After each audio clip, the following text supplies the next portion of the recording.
तो सहयोगकर्ता के रूप में जैसे हमारी माँ होती है, माँ सिर्फ जन्म देने वाली नहीं होती है, बल्कि माँ जो जन्म देती है वे हमारी प्रथम शिक्षिका और मार्गदर्शक के रूप में काम करती है। वह हमें बचपन से ही सही का फर्क बताती है। माँ निस्वार्थ भाव से बच्चे को हमेशा सही रास्ता दिखाती है और सही मार्ग पर चलने का बात बताती है। और शिक्षक हमारे जीवन में सबसे अनमोल और बहुमूल्य उनका स्थान होता है, जो कि हमें बहुत ही अनमोल किसी प्रकार की समस्या हो, अगर हम शिक्षक के पास जाकर के उनसे डिस्कस करते हैं कि सर हमें इस विषय में ये समस्या है, हमें ये समझ में नहीं आ रहा, हमें अच्छे से समझाइए, तो वे हमें मार्गदर्शन का काम करते हैं। और दोस्त जो कि जिसे हम लोग एक सच्चा दोस्त वही होता है जो हमें कठिन परिस्थिति में हमें सही रास्ता दिखाता है और हमें उस कठिन परिस्थिति से निकलने का रास्ता बताता है, जो कि मुसीबत में हर समय हमारे साथ खड़ा रहता है। किसी भी तरह का भी मुसीबत हो उसमें वह सहयोगी के रूप में खड़ा होता है। पड़ोसी एक अच्छा पड़ोसी वही होता है जो कि अगल बगल के लोगों को कठिन परिस्थिति में सहयोग करता है, आर्थिक तौर पे भी और सामाजिक तौर पे भी।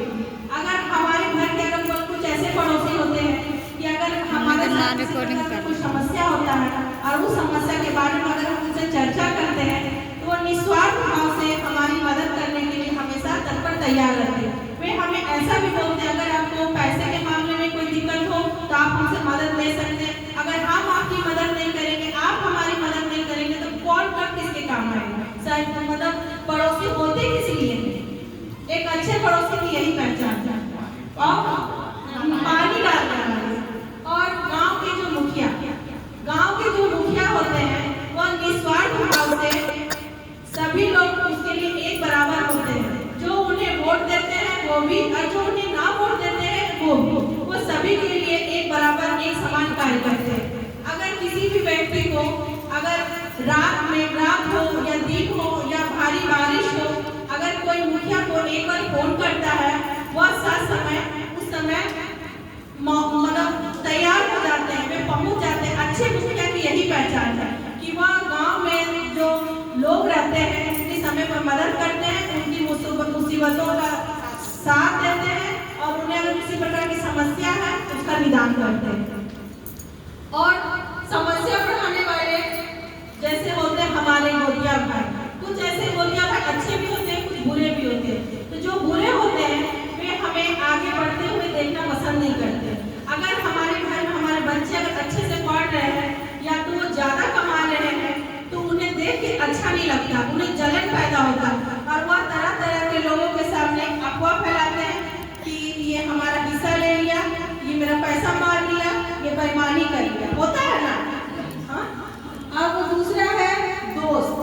कुछ ऐसे दोस्त हमारे बीच होते हैं जो कि अच्छे भी होते हैं और कुछ बुरे भी होते हैं। तो बुरे दोस्त का यही काम होता है कि अगर हम कुछ बच्चे अगर पढ़ रहे हैं तो वे क्या करते हैं कि इसको पढ़ने नहीं देना, चलो इसको गलत रास्ते पे ले चलते हैं, उसको नशा करवाते हैं, उसको पार्टी में ले जाते हैं, मतलब उसका समय को बर्बाद करते हैं। और कुछ ऐसे पड़ोसी होते हैं जो कि अगर आपको देख रहे हैं कि उसका बच्चा पढ़ लिख रहा है या जगह जमीन खरीद रहा है, घर बना रहा है और ये इतना तरक्की कर रहा है, ये इतना आगे बढ़ रहा है, हम तो जहाँ का होते यहाँ गए, चलो इसके लिए कुछ करते हैं। तो वह एक दूसरे को बीच अफवाह फैलाते हैं कि ये गलत तरीके से पैसा कमा रहा है, इसको फंसा मारपीट करवाता है।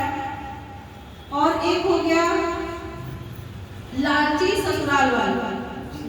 ससुराल वाले होते हैं जो कि लालची होते हैं और बहुत अच्छे ससुराल वाले होते हैं जो बहुत अच्छे होते हैं।